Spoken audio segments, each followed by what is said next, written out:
amending Section 35B4 of Republic Act Number 6975, otherwise known as an act establishing the Philippine National Police and the reorganized Department of the Interior and Local Government and for other purposes. Mr. President, to sponsor the measure, may we ask that the chairman of the Committee on Public Order and Dangerous Drugs, Senator Pampilo Lacson, be recognized. Is there any objection? Hearing none, Senator Lacson is recognized to sponsor the measure. Thank you very much, Mr. President. May I just plead to our colleagues to please keep quiet and listen. This won't take more than 5 minutes. Mr. President, fellow members of this august chamber, I have the honor to report on the Senate floor Senate Bill number 1239 entitled An Act Amending Section 35B, Paragraph 4 of Republic Act number 6975, otherwise known as an Act establishing the Philippine National Police under a reorganized Department of the Interior and Local Government and for other purposes as embodied in Committee Report number 10 in substitution of Senate Bill number 1052. Mr. President, the power to issue subpoena is commonly known to most Filipinos as lodged in our courts of law. However, this is not really accurate, as we have statutes granting the power to issue administrative subpoena and subpoena duces tecum to various government agencies and instrumentalities such as the Ombudsman, Department of Justice, National Bureau of Investigation, Philippine Drug Enforcement Agency, National Police Commission, Bureau of Internal Revenue, and the Cybercrime Operations Center of the Cybercrime Investigation Coordinating Center. In fact, said power was vested the Criminal Investigation Service, or CIS, under Section 6 of Republic Act number 5750, which reads, Section 6, the Chief and the Deputy Chief of the CIS shall have the power to administer oaths upon cases under investigation and to issue subpoena or subpoena duces tecum for the appearance at government expenses of any person for investigation or production of documents and other matters therein, unquote. Mr. President, when Republic Act number 6975, otherwise known as the DILG Act of 1990, was passed into law, it integrated the Philippine Constabulary and integrated National Police to establish the Philippine National Police. A review of this law would show that most of the powers were carried over except for the subpoena power.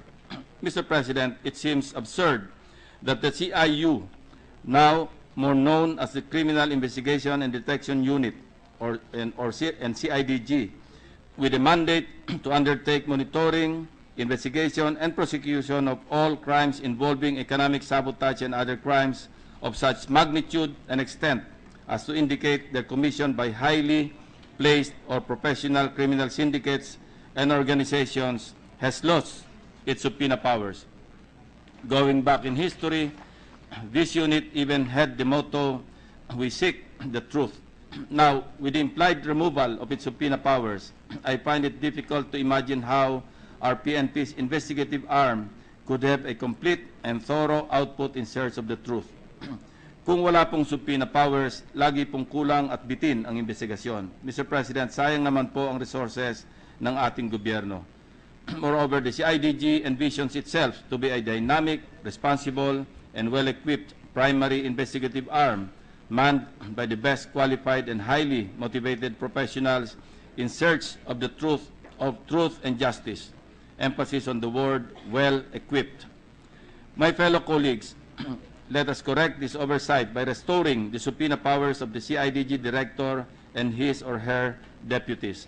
It is submitted that these powers are indispensable to carry out its mandated investigatory functions of this unit.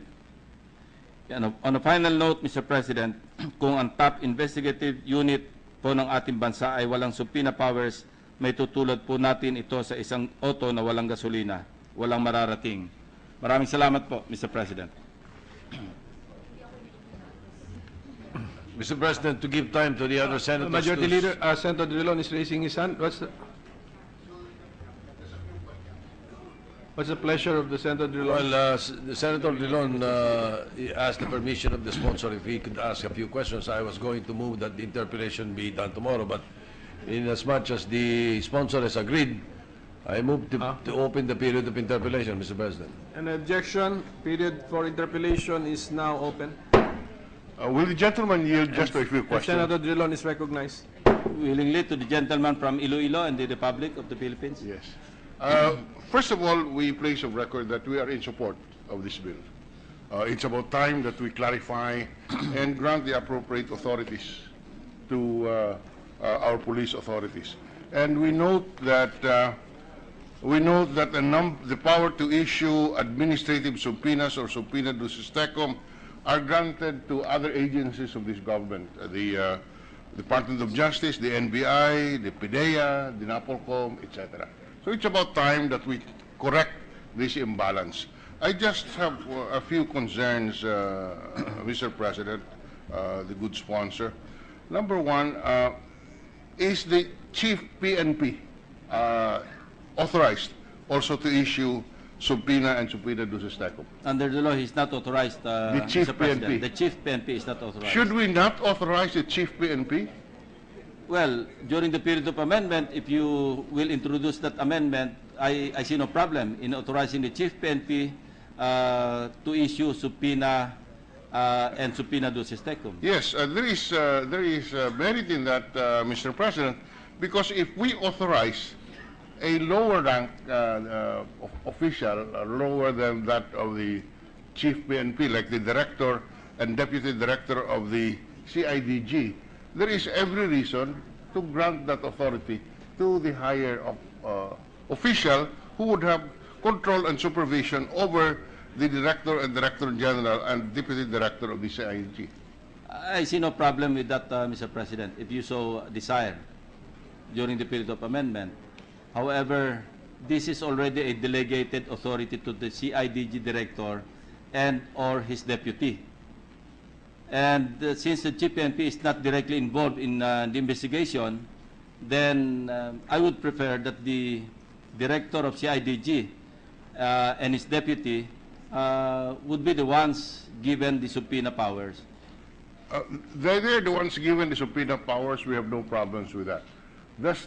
But the question that we raise, Mr. President, is, can the chief of the PNP today issue subpoena, or does he have to delegate it to his lower, or would he have to ask a lower official to exercise that authority? As it's today, since the Director of CIDG has no subpoena powers, then the Chief PNP cannot delegate because under the law, the Chief PNP is not authorized to issue subpoena. No. Our point is, under the law, can the Chief PNP issue the subpoena? Right now, Mr. Yes. President, under 6975, Yes. as amended by 8551, no, Mr. President. Yeah.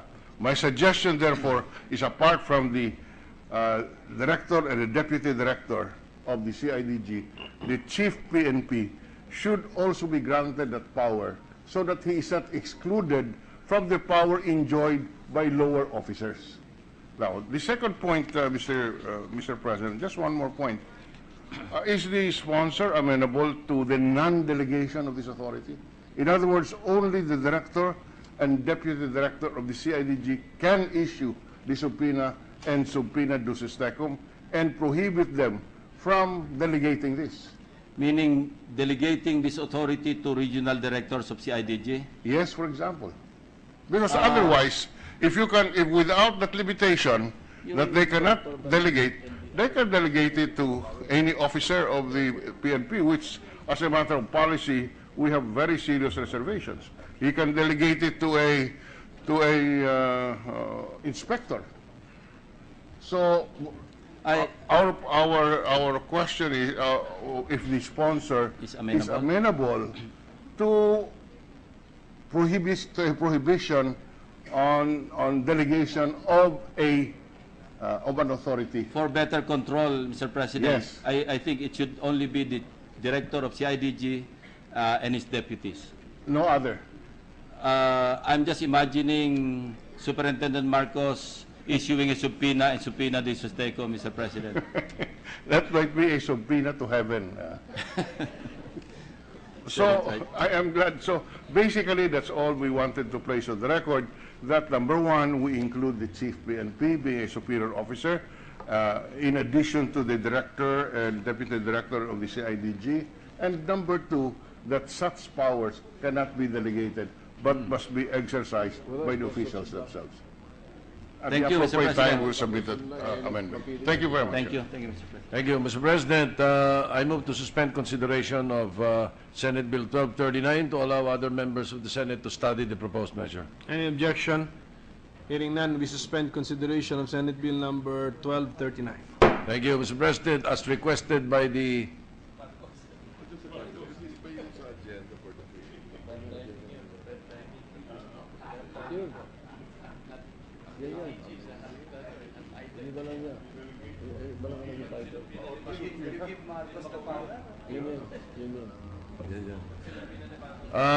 as requested by the employees of the Senate, Mr. President, I move to adjourn the session until 3 o'clock tomorrow afternoon,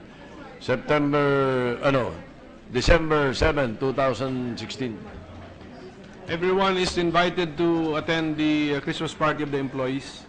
Is there any objection? There being none, session is adjourned until 3 o'clock in the afternoon of Wednesday, December 7, 2016.